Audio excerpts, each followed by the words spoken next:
வணக்கம். இன்னைக்கு ரொம்ப சிம்பிளாக டேஸ்டியாக சப்பாத்திக்கு ஒரு சைட் டிஷ் எப்படி பண்ணலாம் அப்படிங்கிறத பார்க்கலாம். இதை கிட்னி பீன் இல்லை ராஜ்மா அப்படின்னு சொல்லுவாங்க.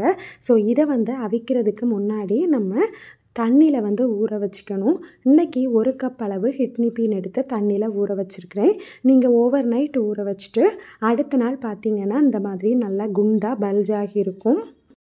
இதை ஒரு 2 டைம் வாஷ் பண்ணிவிட்டு குக்கரில் அவிச்சு எடுத்துக்கலாம். வேகிற அளவுக்கு தண்ணீர் விட்டுக்கோங்க. இது மூழ்கி இருக்கிற அளவு தண்ணீர் விட்டீங்க அப்படின்னா போதும். கூடவே 1 ஸ்பூன் அளவு உப்பு சேர்த்துக்கோங்க. 2லேருந்து 3 விசில் வச்சு எடுத்தீங்க அப்படின்னா கிட்னி பீன் நல்லா சாஃப்டாக வெந்துடும். இந்த கிட்னி பீனை வேக வச்சு நீங்கள் சுண்டல் மாதிரி சாப்பிடலாம். டேஸ்டியாக இருக்கும். இன்றைக்கி நம்ம சப்பாத்திக்கு சைட் டிஷ் பார்க்கலாம். ஃபஸ்ட்டு அதுக்கு அடிகனமான ஒரு தவாவை கேஸ் ஆன் பண்ணி வச்சுக்கோங்க. அதில் 1 ஸ்பூன் அளவு ஆயில் சேர்த்துக்கோங்க. கூடவே 1/4 டீஸ்பூன் அளவு கடுகு, ஒரு 1/2 ஸ்பூன் அளவு உளுத்தம் பருப்பு சேர்த்துக்கலாம். 2லேருந்து 3 கொத்து அளவு கருவேப்பிலை சேர்த்துக்கோங்க. எல்லாமே சேர்ந்து பொரிஞ்சு வரும்போது ஒரு பெரிய வெங்காயம் குட்டியாக கட் பண்ணி அது கூட சேர்த்துக்கலாம். வெங்காயம் சீக்கிரமாக வதங்கிறதுக்கு ஒரு 1/2 ஸ்பூன் அளவு உப்பு சேர்த்துக்கோங்க.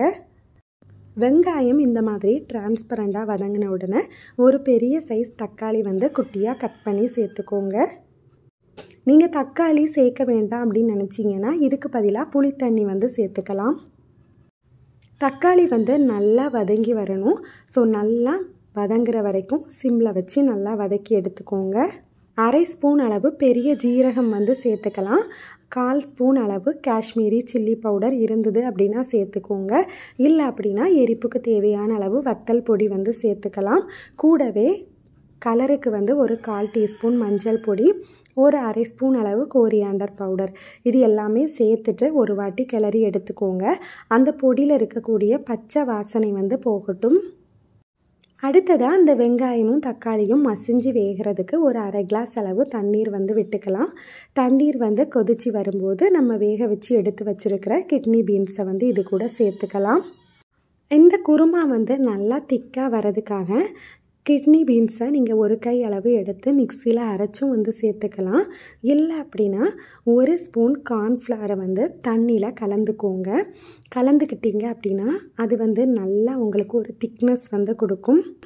இந்த கார்ன்ஃப்ளவர் தண்ணியை நம்ம கிரேவி கூட சேர்த்துக்கலாம். சேர்த்து ஒரு வாட்டி நல்லா கிளறினீங்க அப்படின்னா அந்த கார்ன்ஃப்ளவர் டிரான்ஸ்பரண்டாக உங்களுக்கு கிரேவி திக்காகிறது உங்களுக்கு தெரியும்.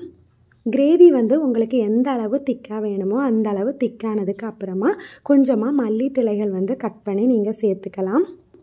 இதை நல்லா மிக்ஸ் பண்ணிவிட்டு ஒரு வாட்டி லாஸ்ட்டாக உங்களுக்கு எரிப்பு உப்பு நீங்கள் பார்த்துக்கோங்க. பார்த்துட்டு நீங்கள் கேஸை ஆஃப் பண்ணிக்கலாம். இது சப்பாத்தி கூட நல்ல ஒரு சைட் டிஷ்ஷாக இருக்கும். கண்டிப்பாக ட்ரை பண்ணி பாருங்கள். இந்த வீடியோ பிடிச்சிருந்தது அப்படின்னா லைக் பண்ணிக்கோங்க, சப்ஸ்கிரைப் பண்ணிக்கோங்க. நன்றி, வணக்கம்.